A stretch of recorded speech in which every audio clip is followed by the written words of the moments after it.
اور اس طرح کے بے شمار شبہات آپ کے سامنے وہ لائیں گے، منکرین حدیث بھی لائیں گے، اقامت دین والے کے حکومت سب سے پہلے، ہاں چلو مل کر کے حکومت بناتے ہیں، ہاں شرک کرنے والا شرک کرو، قبر پہ جانے والا قبر پہ جاؤ، وہ کرنے والا تعویذ پڑھنے والا تعویذ پڑھو، یہ کرنے والا یہ کرو، آؤ حکومت بناتے ہیں۔ جائیں گے ہم قرآن کی طرف، جائیں گے ہم حدیث کی طرف، جائیں گے ہم سلف کے طریقے کی طرف، ٹھیک ہے؟ یہی ہمارا طریقہ، کوئی بھی آئے ہمارے سامنے، کوئی بھی آئے تو یہ ایک بنیاد قرآن، دوسری بنیاد حدیث ان کی ہوتی ہے، ضعیف حدیثیں بھی لاتے، صحیح حدیثیں بھی لاتے اور اپنا مفہوم ثابت کرنے کی کوشش کرتے، اور تیسری چیز کیا ہوتی ہے ان کے پاس؟ قصے کہانیاں، اور قصے کہانیوں کو آپس میں ایسے بیان کرتے ہیں جیسے شریعت کی دلیلیں ہوں اور خوش ہوتے ہیں۔ آپ کبھی قصوں کی محفل میں بیٹھیے تو آپ دیکھیں گے کہ وہ قصہ سنا رہا ہے، قصہ گو، اور دوسرا کتنا اچھا بول رہے نا، دیکھو خوش ہو رہے ہیں، قصے ممبروں اور محرابوں سے قصے، کلمہ کا فضائل ثابت کرنے کے لیے قصے، درود کے فضائل ثابت کرنے کے لیے قصے، خواب، حضرت نے خواب میں دیکھا، حضرت کو الہام ہوا، حضرت کو کشف ہوا، دعویٰ کا ہے قرآن حدیث پہ عمل کرنے کا، ہر جماعت کا دعویٰ، لیکن اس کے بعد سائیڈ میں دروازے کھلے ہوئے۔ لیکن سلفیت کیا ہے؟ کتاب و سنت، کتاب و سنت، صرف کتاب و سنت بس، اور اس کو سمجھنا اس دور کے مطابق جس دور میں قرآن نازل ہوا، صحابہ، تابعین، تبع تابعین، وہاں قصے تھے، کشف تھا، الہام تھا، خواب تھے، کچھ نہیں۔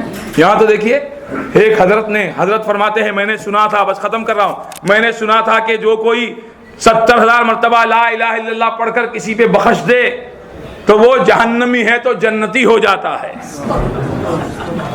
اس پر مجھے تردد تھا، یہ بات صحیح ہے کہ نہیں؟ تردد تھا، یعنی پھر بھی میں نے اپنے نصاب جمع کر لیے 70,000 کے پڑھ کے۔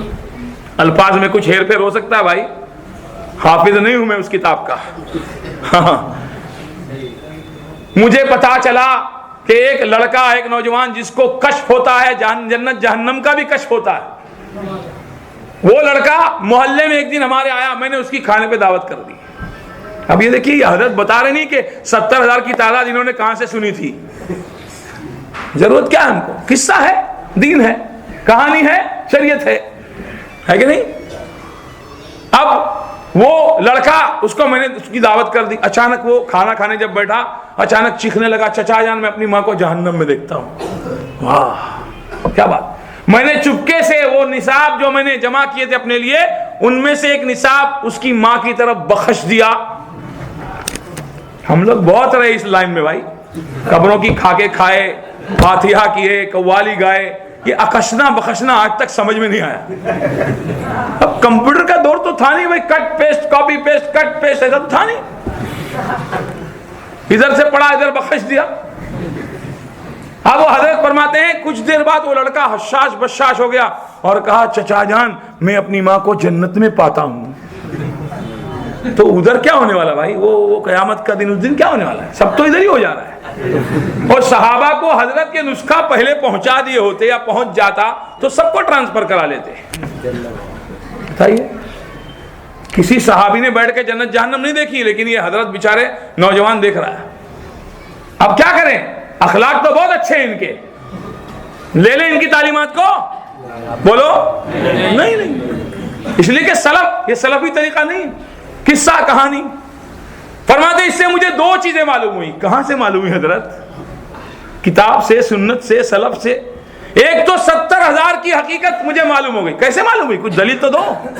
اور دوسرے وہ بچے کو کشف ہوتا ہے، اس پر بھی مجھے یقین ہو گیا۔ اور آگے پھر صاحب کتاب لکھ رہے ہیں کہ اس طرح کے بے شمار واقعات جو ہے صوفیہ کے ہمیں دیکھنے ملتے ہیں۔ دلیل دیکھیے۔